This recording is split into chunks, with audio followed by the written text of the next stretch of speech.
जय गुरुदेव। परम पुरुष गुरुदेव जी, जय गुरुदेव नाम।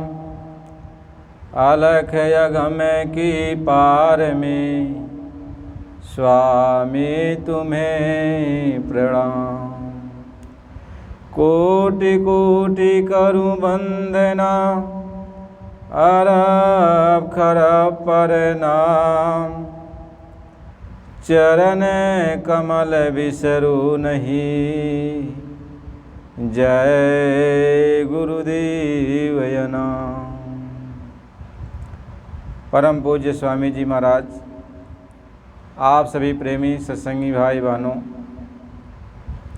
मालिक की दया कृपा से आज ये सत्संग वचन जो गुरु महाराज जी की दया से सुनाए गए हैं, हम लोग मालिक के वचन को कहते और सुनते हैं। तो गुरु महाराज जी ने समय समय पर जीवात्माओं को जगाने के लिए कुछ न कुछ संदेश देते रहें। हम सभी प्रेमी मालिक के संदेश को सुनते रहें और उस पर अमल करते रहें। तो मालिक का ही संदेश आपके बीच में रख रहे हैं। जय गुरुदेव। गुरु महाराज जी ने कहा, हम आए वही देश से जहाँ तुम्हारो धाम। तुमको घर पहुँचावना बस एक हमारो काम। मालिक ने हम सभी मानव जात के बीच में इस संसार के प्राणियों को समझाते हुए गुरु महाराज जी ने ये कहा कि देखो बच्चे, यह शरीर जो मिला है, यह मानव शरीर, यह बहुत ही उत्तम शरीर है। इस जैसा कोई दूसरा शरीर नहीं है। इस शरीर से यदि आप चाहो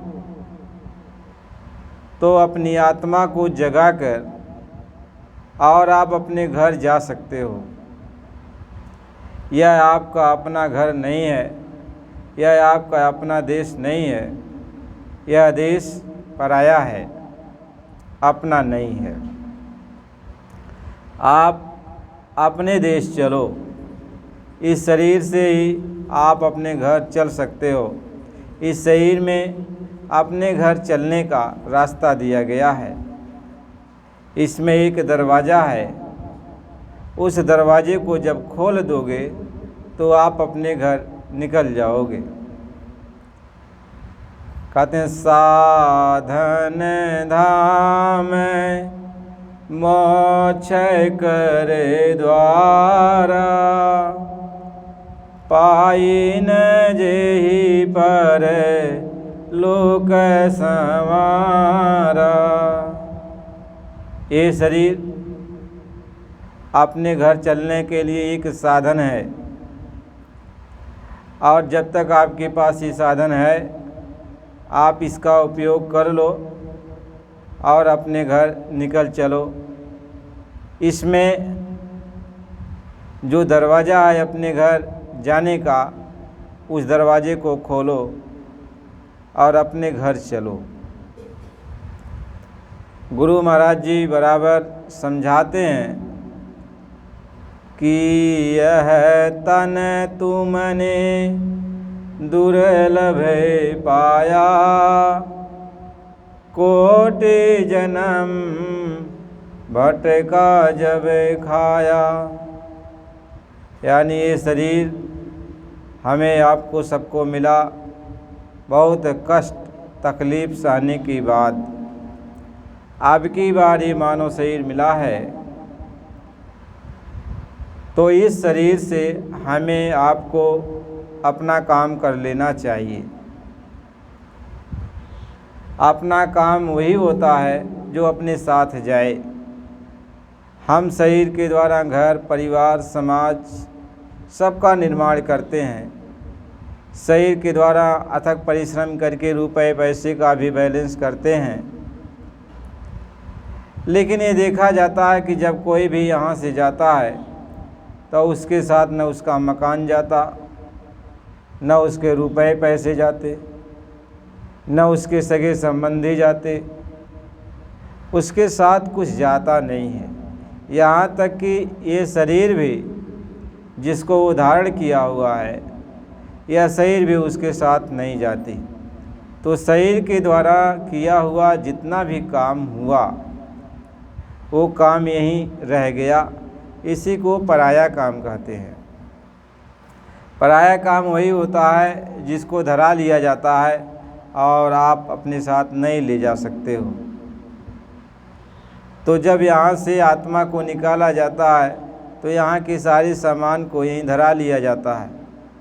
आत्मा के साथ न शरीर जाती है, न शरीर के द्वारा इकट्ठा किए हुए सारे सामान जाते हैं, तो कुछ जाता नहीं है। अब महात्मा इस बात को समझाते हैं कि अपने साथ आखिर जाएगा क्या जाएगा। जो जाएगा अपने साथ वह जतन कर लो, वह कुछ जतन करो कि जो अपने साथ जाए, अपने साथ जाए उस धन को थोड़ा इकट्ठा कर लो। महात्मा ये समझाते हैं तो अपने घर क्या जाएगा। पहले तो आप जो अच्छा बुरा कर्म करते हो, पाप और पुण्य, यही आपके साथ जाता है। तो यह एक बेड़ी है, एक कर्मों का एक बही खाता है कि आप अच्छा कर रहे हो और या खराब कर रहे हो। ये दोनों चीज़ लिखा जाता है और जब आप जाते हो तो यही दोनों आपके साथ जाते हैं, पाप और पुण्य। तो पाप और पुण्य का आगे चल के निर्णय किया जाता है कि तुमने कितना पाप किया, कितना पुण्य किया, कितना तुम्हें सुख में रखा जा सकता है और कितना तुम्हें दुख में रखा जा सकता है। तो आगे चल के निर्णय धर्मराज की कचहरी में किया जाता है।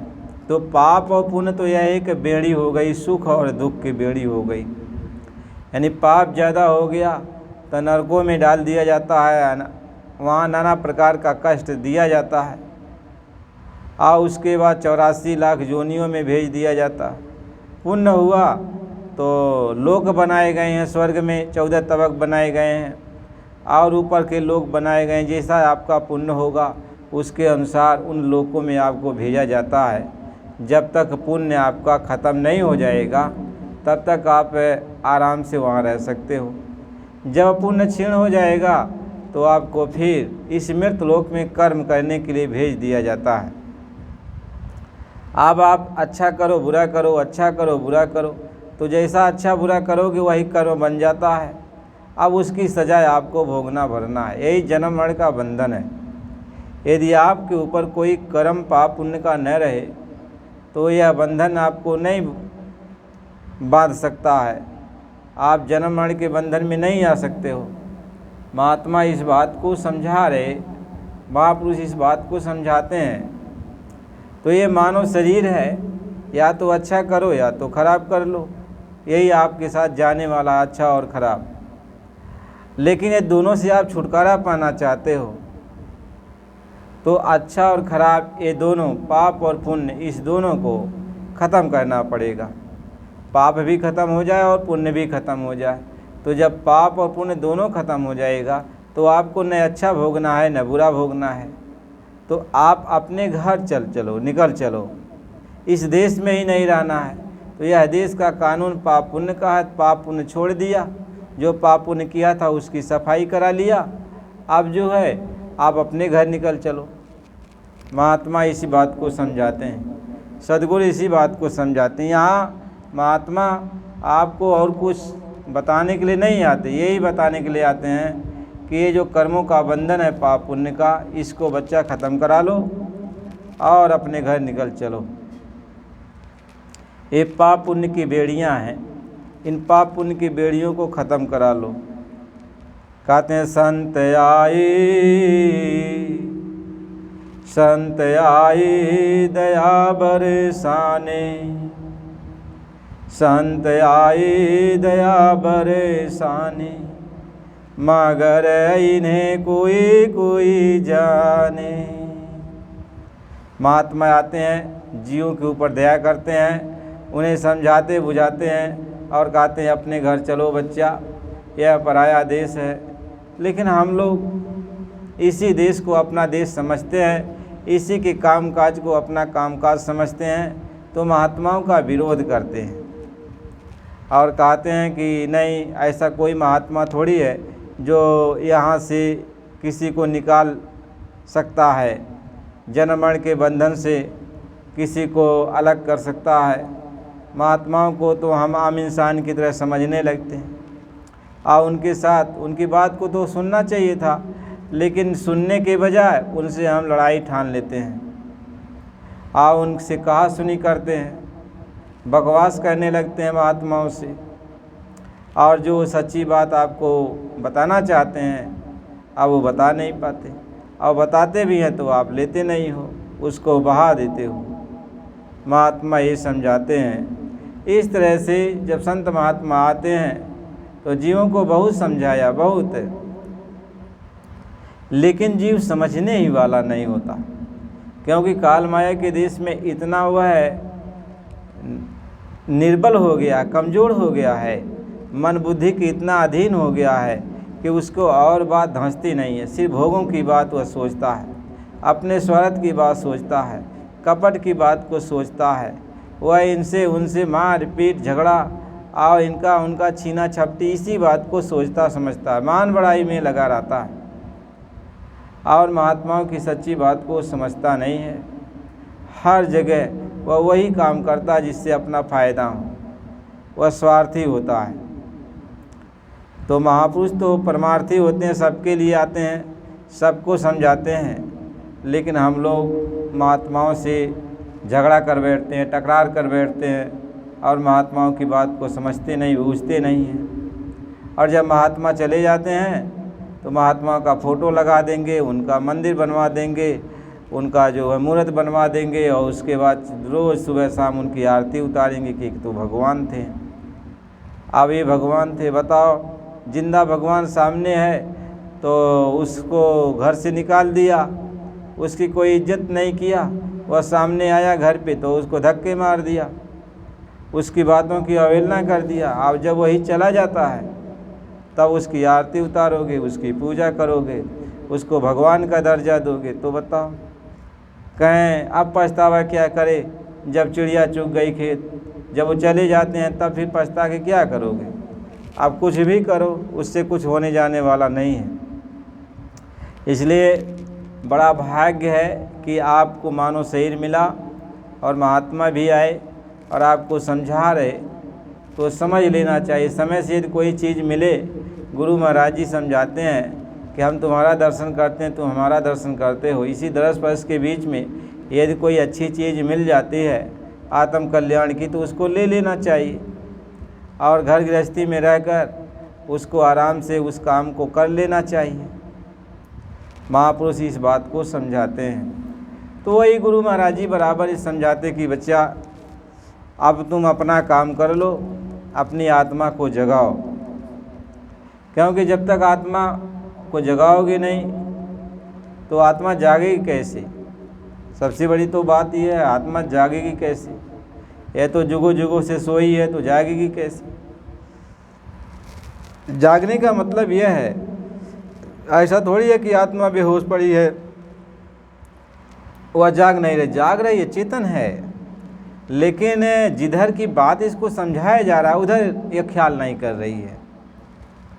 जिस बात को ये समझाया जा रहा है इसको कि तुम जागो, अपने घर की तरफ ध्यान लगाओ, उस पर वो ध्यान नहीं लगा रही है, नहीं अपना ख्याल इस संसार के ही तरफ लगा रही है।